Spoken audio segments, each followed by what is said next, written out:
అమ్మా.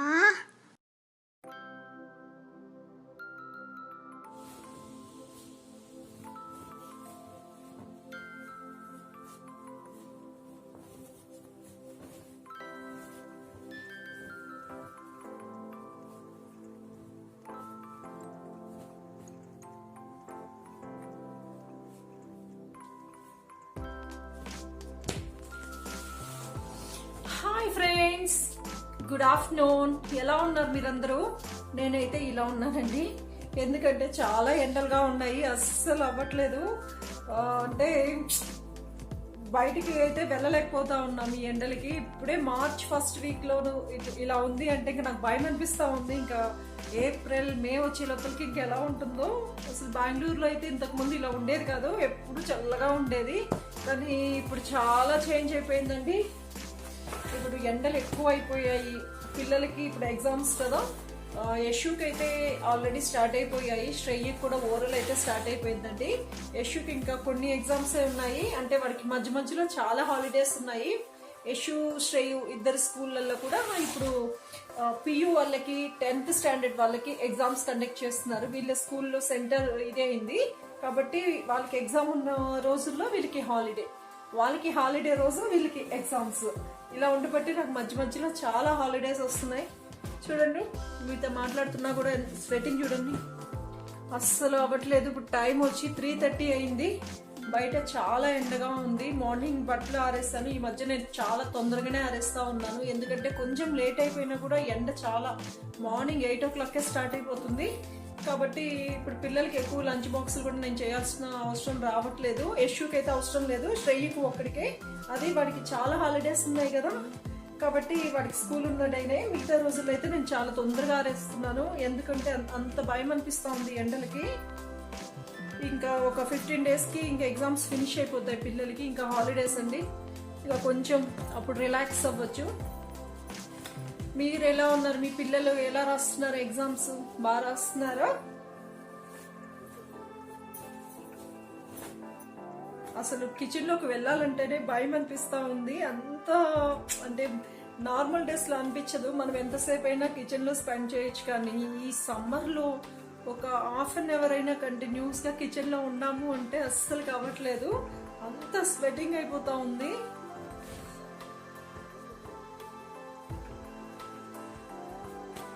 పిల్లలైతే పడుకొని ఉన్నారండి, పిల్లలు ఇంకా లెగవలేదు. ముందు నేను బట్టలన్నీ ఫోల్డ్ చేసేస్తాను. ఫోల్డ్ చేసేసిన తర్వాత నెక్స్ట్ ఇల్లు ఊడ్చేసేయాలి. ఇల్లు ఊడ్చేసిన తర్వాత ఇంకా మా హస్బెండ్ క్లినిక్ వెళ్ళే టైంకల్లా కాఫీ ఏదైనా రెడీ చేసేస్తాను. కాఫీ కానీ టీ కానీ ఏదైనా రెడీ చేసేస్తాను. అది రెడీ అయిపోయిన తర్వాత ఇంకా స్నాక్స్ చేయాలంటేనే నాకు భయం అనిపిస్తూ ఉంది కిచెన్లో. అంటే అంత వేడి అనిపిస్తూ ఉంది. విండోస్ ఓపెన్ చేసి డోర్ ఓపెన్ చేసినా కూడా అస్సలకి ఇది అవ్వట్లేదు. మీకు ఎలా ఉందండి? మీ ఊర్లలో ఎలా ఉంది? ఎండలు ఎక్కువగా ఉన్నాయా? కొంచెం జాగ్రత్త అండి. పిల్లలకి ఎక్కువగా బయటకి తీసుకువెళ్ళకండి. చిన్న పిల్లలైతే నైట్ టైము పడుకునే ముందు, మరి కొంచెం చిన్న పిల్లలు అంటే 1 year అంటే ఒక 9 months to 2 years 3 years పిల్లలకి అయితే మీరు నైట్ పడుకునే ముందు కొంచెం డ్రై డేట్స్ ఉంటాయి కదా, ఖర్జూరాలు ఉంటాయి కదండి, ఆ ఖర్జూరాల్ని వాటర్లో నానపెట్టేసేయండి. నానపెట్టేసి పొద్దున్నే లేవగానే పిల్లలకి తాపండి. దీనివల్ల పిల్లలకి వచ్చి బాడీలో చలువ అనేది వస్తుంది. అంటే వడదెబ్బ తగలకుండా ఉంటుంది అంటే మనము బయట ఎండ నుంచి రాగానే మనకి చాలా దాహం అనిపిస్తుంటుంది కదా, ఆ దాహంలో ఏం చేస్తుంటాం మనం? రాగానే ఐస్ వాటర్ అది తాగుతూ ఉంటాం కదా, అట్లా ఎప్పుడు చేయకండి. బయట నుంచి వచ్చిన వెంటనే వాటర్ ఏది తాగకండి. మీరు కొంచెం సేపు రిలాక్స్ అయ్యి కూర్చొని ఒక 5 minutes తర్వాత మీరు వాటర్ తాగండి. ఇది డాక్టర్స్ కూడా చెప్తారు, బయట నుంచి వచ్చిన వెంటనే మనము వాటర్ అది ఐస్ వాటర్ అయితే అస్సలకి తాగకూడదు అంటారు. కాబట్టి అదొకటి. నెక్స్ట్ పిల్లలకి ఇప్పుడు వచ్చి బాగా స్కిన్ అంతా పగులుతూ ఉంటుంది కదా, అలా ఉన్నట్లయితే మీకు ప్యూర్ శాండిల్ దొరికితే, గంధం పొడి ఉంటుంది కదా, ప్యూర్ శాండిల్ పౌడర్ దొరికితే అది కొంచెం వాటర్లో కానీ మిల్క్లో కానీ మిక్స్ చేసేసి పిల్లలకి ఎక్కడ పగులు ఉంటుందో ఫేస్కి కానీ బాడీ హ్యాండ్స్కి కానీ ఇంకెక్కడైనా సరే అక్కడ మీరు రాసేసి కొంచెంసేపు వదిలేసేయండి. ఇలా మీరు ఒక 3-4 days చేశారు అంటే చాలా వరకు పగలడం అనేది తగ్గుతుంది. అంటే మళ్ళీ చెమట పోకులు ఇవన్నీ వస్తుంటాయి కదా, అలా అలా కూడా రాకుండా ఉంటుంది. మీరు ఈ రకంగా చేయండి. చిన్న పిల్లలకి ఎక్కువ వాటర్ అయితే ఇస్తూ ఉండండి. పిల్లలకి వాటర్ ఒకటి, బటర్ మిల్క్ ఒకటి, జ్యూస్లని ఇట్లా అంటే ఎక్కువ లిక్విడ్వి ఎక్కువగా ఇస్తుండాలి పిల్లలకి. అంటే పెద్దవాళ్ళకి మనకే తట్టుకోవడం కావట్లేదు కదా, ఇంత ఎండలు పిల్లలకి చాలా కష్టం అవుతుంది. కాబట్టి పిల్లల్ని మాత్రం చాలా జాగ్రత్తగా చూసుకోండి. అలాగే పెద్దవాళ్ళని కూడా జాగ్రత్తగా చూసుకోండి. ఎక్కువ బటర్ మిల్క్ కానీ ఇట్లా జావలు ఇట్లాంటివి ఎక్కువ బాడీకి ఎక్కువ లిక్విడ్లు ఇస్తూ ఉండాలి. అప్పుడే కరెక్ట్గా ఉంటుంది. అంటే డీహైడ్రేషన్ ఇదంతా ఏది కాకుండా మనం హెల్తీగా ఉండొచ్చు. అలాగే మనం బయటికి వెళ్ళేటప్పుడు కంపల్సరిగా సన్ స్క్రీన్ లోషన్ అయితే కంపల్సరీ రాసుకొని వెళ్ళాలి. ఎందుకంటే ఇప్పుడు ఎండలు అలా ఉన్నాయి, స్కిన్ వచ్చి ట్యాన్ అయిపోతుంటుంది. కాబట్టి సన్ స్క్రీన్ లోషన్ అయితే కంపల్సరీ యూజ్ చేయండి. అంతేకాకుండా బయట నుంచి రాగానే చాలా మందికి ట్యాన్ అయిపోయి ఉంటుంది, బ్లాక్గా అయిపోయి ఉంటుంది కదా. అలాంటి వాళ్ళు ఇంటికి వచ్చిన తర్వాత కొంచెం కోల్డ్ వాటర్ ఉంటుంది కదండి, కోల్డ్ వాటర్తో ఫేస్ వాష్ చేసుకోండి. లేకపోతే ఒక టొమాటోని హాఫ్గా కట్ చేసుకొని ఫేస్కి రబ్ చేసేసుకొని అది డ్రై అయిపోయిన తర్వాత మీరు వాష్ చేసుకోండి. ఇలా మీరు వాష్ చేసుకున్నారు అంటే మీకు చాలా వరకు ఆ ట్యాన్ అనేది రిమూవ్ అయిపోతుంది. మళ్ళీ మన ఫేస్ వచ్చి మళ్ళీ ఫ్రెష్గా ఉంటుంది.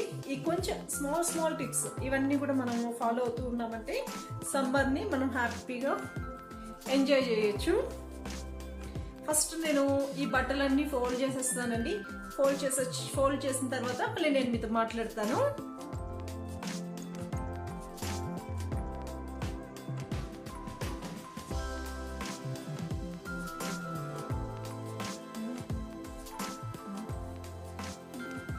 బట్టలు అయితే మొత్తం ఫోల్డ్ చేసేస్తానండి. ఇంకా అన్ని కబోర్డ్స్ లో సర్దేస్తాను. ఇవి సర్దేస్తానంటే ఇక్కడతో ఈ పని అయితే ఫినిష్ అయిపోతుంది.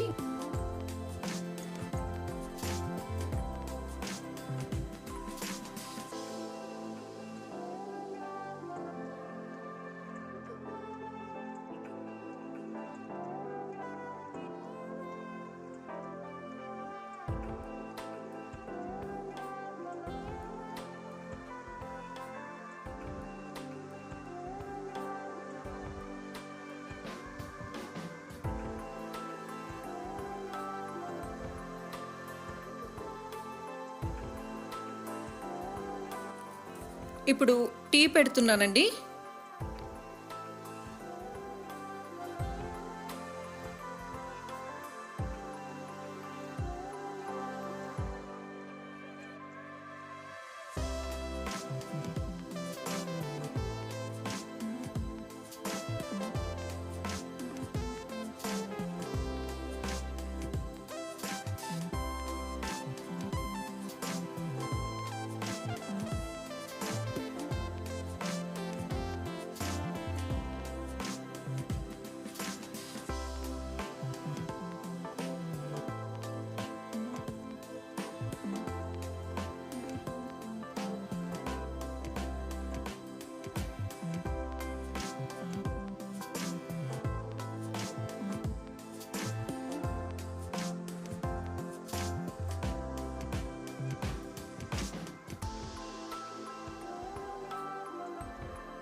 ఈరోజు స్నాక్స్ అయితే ఏం చేయట్లేదండి. నేను ఓన్లీ బ్రెడ్ని టోస్ట్ చేస్తున్నాను. ఇది వచ్చి హోల్ వీట్ బ్రెడ్. ఇది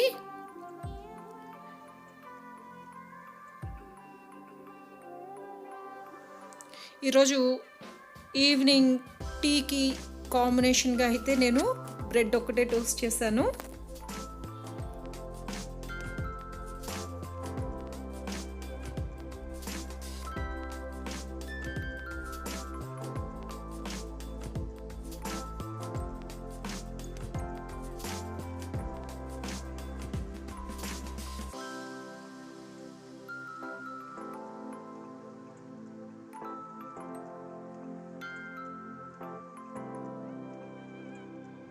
నేను ఇప్పుడు పీనట్ చట్నీ చేస్తున్నాను.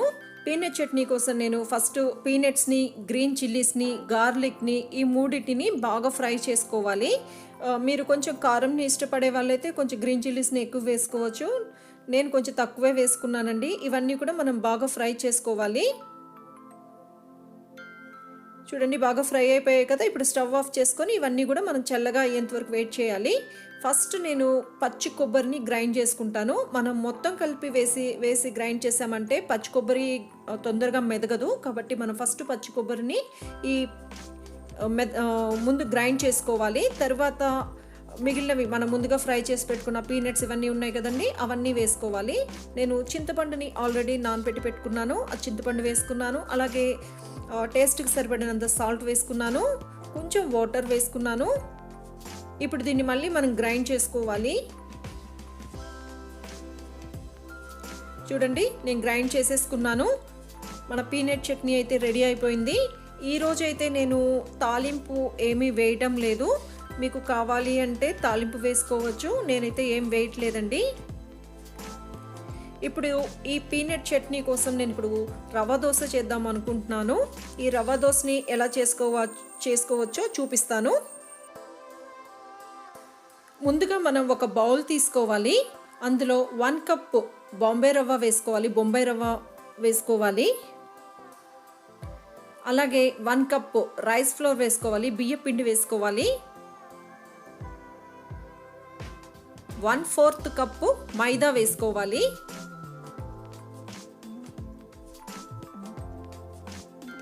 అలాగే అల్లంని పచ్చిమిర్చిని నేను సన్నగా కట్ చేసుకున్నాను. అలాగే కరివేపాకుని కూడా సన్నగా కట్ చేసేసాను.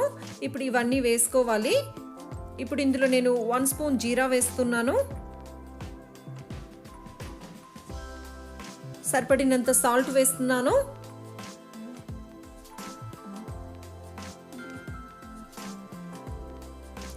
ఒక 3 స్పూన్స్ కర్డ్ వేసుకున్నాను. ఫస్ట్ వీటిని మనం కొంచెం మిక్స్ చేసేసుకోవాలి.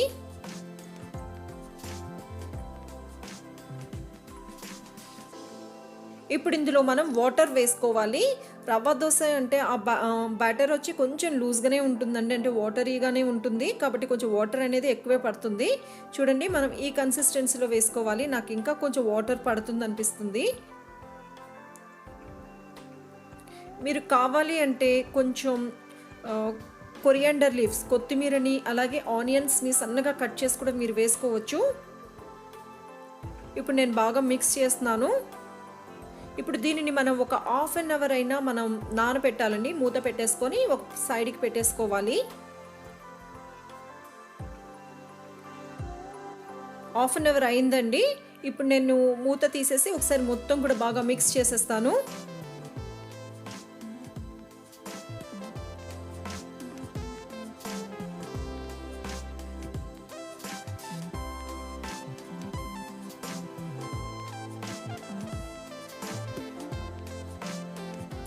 స్టవ్ పై ప్యాన్ పెట్టుకోవాలండి. అది బాగా హీట్ అవ్వాలి. దోశ ప్యాన్ వచ్చి బాగా హీట్ అవ్వాలి. ఇప్పుడు దీనికి మనం కొంచెం ఆయిల్ అప్లై చేయాలి. ఈ పిండి వచ్చి మనం నార్మల్ దోశలాగా అయితే వేయలేమండి. మనం ఈ రకంగా వేసుకోవాల్సి వస్తుంది. రవ్వ దోశ అంటే కొంచెం హోల్స్ లాగానే ఉంటుంది కాబట్టి మనం ఈ రకంగానే వేసుకోవాలి. ఈ రవ్వ దోశ వచ్చి కొంచెం కుక్ అవడం కోసం కొంచెం టైం ఎక్కువే పడుతుంది. నేను మొత్తం కూడా ప్యాన్కి మొత్తం స్ప్రెడ్ చేసేసానండి. ఇప్పుడు నేను ఆయిల్ వేస్తున్నాను.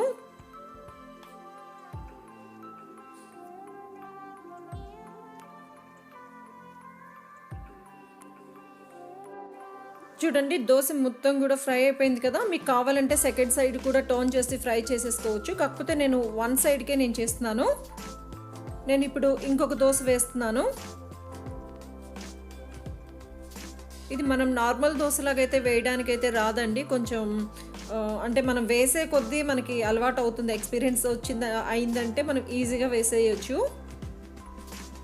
ఈ రకంగా మనం మొత్తం స్ప్రెడ్ చేయాలి. ఒకవేళ మీ దగ్గర కొంచెం పెద్ద గరిటె అయితే మీకు ఒక 2-3 అయితే సరిపోతుంది. నాది వచ్చి చిన్న గరిటె కాబట్టి నాకు కొంచెం ఎక్కువే పడుతుంది.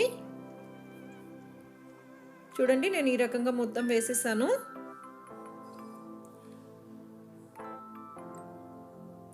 ఇప్పుడు దీనిపైన ఆయిల్ వేస్తున్నాను.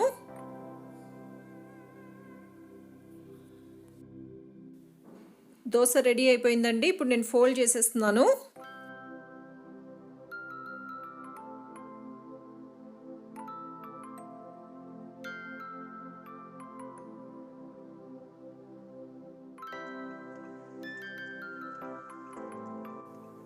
ఎంతో టేస్టీగా ఉండే రవ్వ దోశ రెడీ అయిపోయిందండి.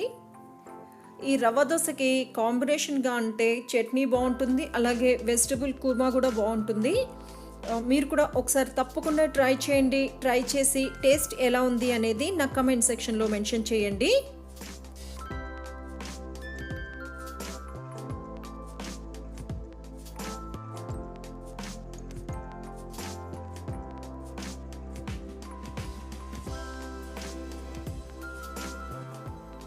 ఇక్కడితో ఈరోజు నా వ్లాగ్ని ఫినిష్ చేస్తున్నాను.